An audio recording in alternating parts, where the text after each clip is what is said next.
There's many of them, but one is, you know, if two wolves have a dominance dispute, that again, that would be more likely among the male wolves, but it doesn't really matter.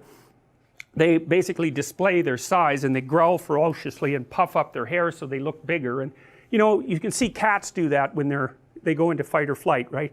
Not only do they puff up, including their tail, but they stand sideways, and the reason they do that is because they look bigger, right? Because they're trying to put out the most intimidating possible front. So anyways, if two wolves are going at it, what they're really trying to do is to size each other up, and they're trying to scare each other into backing off, fundamentally. Because see, the worst case scenario is like you're wolf number 1 and I'm wolf number 2, and we tear each other to shreds, but I win, but I'm so damaged after that that wolf number 3 comes in and takes me out. So like there's a big cost to be paid even for victory in a dominance dispute if it degenerates into violence. And animals and human beings, but animals in particular, have evolved very, very specific mechanisms to escalate dominance disputes towards violence step by step, so that the victor doesn't risk incapacitating himself by winning. So what happens with the wolves is that, you know, they growl at each other in posture and display, and maybe they even snap at each other, but the probability that they're going to get into a full-fledged fight is pretty low. And what happens is one of the wolves backs off and flips over and shows his neck, and that basically means, all right, tear it out, you know. And the other wolf says, of course he doesn't, well, you're kind of an idiot and you're not that strong, but we might need you to take down a moose in the future, and so, you know, despite your patheticness, I won't tear out your throat. And then they've established their dominance position, and then from then on, at least for some substantial period of time, the subordinate wolf gives way to the dominant wolf. But at least the subordinate wolf is alive, and you know, he might be dominant over other wolves. And so everyone in the whole hierarchy has sorted that out through either through mock combat or through combat itself. And you know, the low ranking members aren't in the best possible position, but at least they're not getting their heads torn off every second of their existence. And so there's even some utility in the stability of the dominance hierarchy for the low ranking members, because at least they're not getting pounded, they're getting threatened, which is way better. I mean, it's not good, but it's way better than actual combat. And then there's the example of rats, which I love. This is Jaak Panksepp's work, and he wrote a book called Affective Neuroscience, which I would highly, highly recommend. I have a list of readings, recommended readings on my website. It's a brilliant book, and he's a brilliant psychologist, really. One of the top psychologists as far as I'm concerned, both theoretically and experimentally, a real genius. He's the guy who discovered that rats laugh when you tickle them. They laugh ultrasonically, so you can't actually hear them, but if you record it and slow it down, then you can hear them giggling away when you tickle them with an eraser, which is sort of like their mother's tongue. It's often what lab people use as a substitute for the licking of the little rat by the mother. And he discovered the play circuit in mammals, which is like a major deal, right? He should get a Nobel Prize for that. That's a big deal, to discover an entire motivational circuit whose existence no one had really predicted, you know, apart from the fact that obviously mammals play. And even lizards, maybe. Some of the more social lizards seem to play, you know. So anyhow, what Panksepp observed, and I think this is a brilliant piece of science, is that, first of all, juvenile male rats in particular like to rough and tumble play. They like to wrestle. And they actually pin each other just like little kids do, or like adult wrestlers do. They pin their shoulders down, and that basically means you win. And so, okay, so that's pretty cool. But what's even cooler, I think, well, there's three things. One is the rats will work for an opportunity to get into an arena where they know that play might occur. And so that's one of the scientific ways of testing an animal's motivation, right? So imagine you have a starving rat and it knows that it's got food down the end of a corridor. You can put a little spring on its tail and measure how hard it pulls, and that gives you an indication of its motivational force. Now imagine the starving rat that's trying to get to some food, and you have a little spring on his tail, and you waft in some cat odor. So now that rat is starving and wants to get out of there. He's going to try to pull even farther towards the food. So getting away plus getting forward are separate motivational systems, and if you can add them together, it's real potent. And part of the reason why in the future authoring exercise that you guys are going to do as the class progresses, you're asked to outline the place you'd like to end up, which is your desired future, and also the place that you could end up if you let everything fall apart, is so that your anxiety chases you and your approach systems pull you forward. You're maximally motivated then.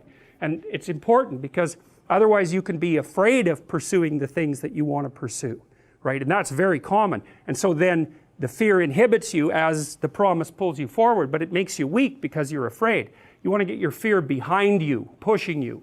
And so what you want to be is more afraid of not pursuing your goals than you are of pursuing them.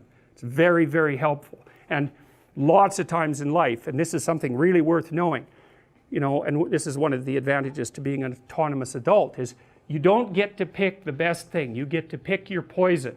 You have two bad choices and you get to pick which one you're willing to suffer through. And every choice has a bit of that element in it. And so if you know that, it's really freeing, because otherwise you torture yourself by thinking, well, maybe there's a good solution to this, you know, compared to the bad solution. It's like, no, sometimes there's just risky solution 1 and risky solution 2.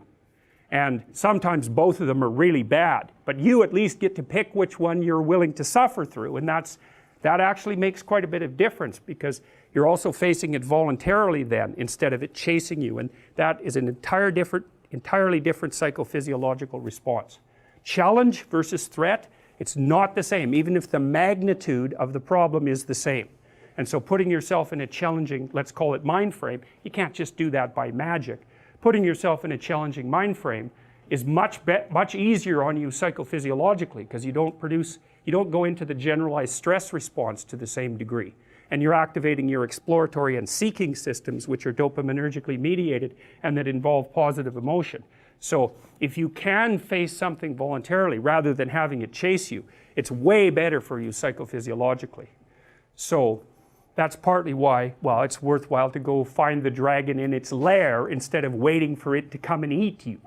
So, and especially when you also add the idea that if you go find the dragon in its lair, you might find it when it's a baby instead of a full-fledged bloody monster that is definitely going to take you down. And so that's part of the reason why, well, there's a whole bunch of things that emerge out of that observation, like don't avoid small problems that you know are there. Face them, because they'll grow into big problems all by themselves. And you can think about, imagine the tax department sends you a notification. You owe them like $300. Well, it's you know, that's annoying. Maybe you don't even want to open the letter. Or maybe if you do, you just put it on the shelf. But that damn thing doesn't just sit there like a piece of paper on the shelf, right? You ignore that for 5 or 6 years, it's going to become attached to all sorts of horrible things. And if you ignore it long enough, you get the idea. It's going to turn into something that is completely unlike the little piece of paper that it's written on. And many, many problems in life are like that. You'll see that they pop their ugly little head up, and you know, and you might want to turn away. You might not want to think about it, which is the easiest way of turning away, right? You just don't attend to it. It's not like you repress it or anything like that. You just fail to attend to it. And that's as a long-term strategy, it's dismal. It's also something I think that's more characteristic of people who are high in neuroticism and high in agreeableness, because agreeable people don't like conflict. And people who are high in neuroticism, who are high in negative emotion, are hit harder per unit of uncertainty or threat. And so, you know, and that's partly why in psychotherapy, a lot of times the people you see need assertiveness training, so that would be the opposite of agreeableness, or they need to help get their anxiety and emotional pain under control. Those are not the only reasons. There's antisocial behavior, but you can't fix that in therapy in all likelihood. There's alcoholism. There's lots of other reasons, but those are 2 major reasons. So anyways, that was all to tell you that, oh yes, back to the rats. So okay, the rats are pulling on you can measure rat motivation by how hard they pull on the spring, let's say, and they're more motivated if they're running away and running towards, but let's go back to play. So you can take juvenile rats who haven't been able to play for a while, maybe they've been isolated, or maybe they just haven't been able to engage in physical activity, like many school children that you might be thinking about, neither allowed to play nor allowed to engage in physical activity, and there's a reason I'm telling you that. So anyways, you get one of these little rats and you can measure how hard he'll pull to go out and play, or how many buttons he'll push, you know. And that gives you an indication of his motivation. So anyways, you can see that a play-deprived juvenile rat will fight harder to play than a non-play-deprived juvenile rat. And so you can infer that the rat wants to go play. And you know, you do that. You do the same measurement with everyone around you. If they want to do something, you're going to poke and prod at them to see what sort of things they're willing to overcome in order to go and do that. You'll object even if you don't really object. It's like, it's a measurement device. And if they're willing to overcome a bunch of your objections, then you think, oh well, maybe they really want to. And that's another thing to really know. If there's something you want, you need about 5 arguments about why you want it, because the probability that the person who's opposing you will have 5 arguments about why you shouldn't have it is very low. They just won't have thought it through enough. So the other thing that happens in the future authoring exercise is that you're asked to articulate the reasons for all the goals that come out of your vision of the future. So you're asked, like, why would it be good for you? Why would it be good for your family? Why would it be good for broader society?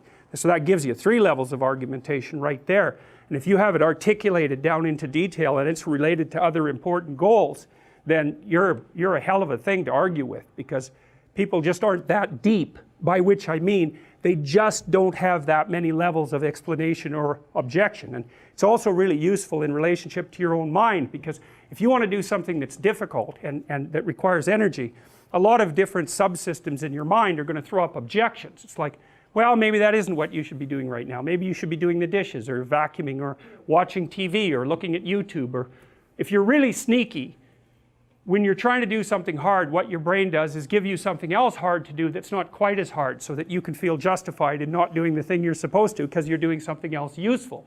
And if you give in to that temptation, which you often will, then it wins, and because it wins, it gets a little dopamine kick and it grows stronger.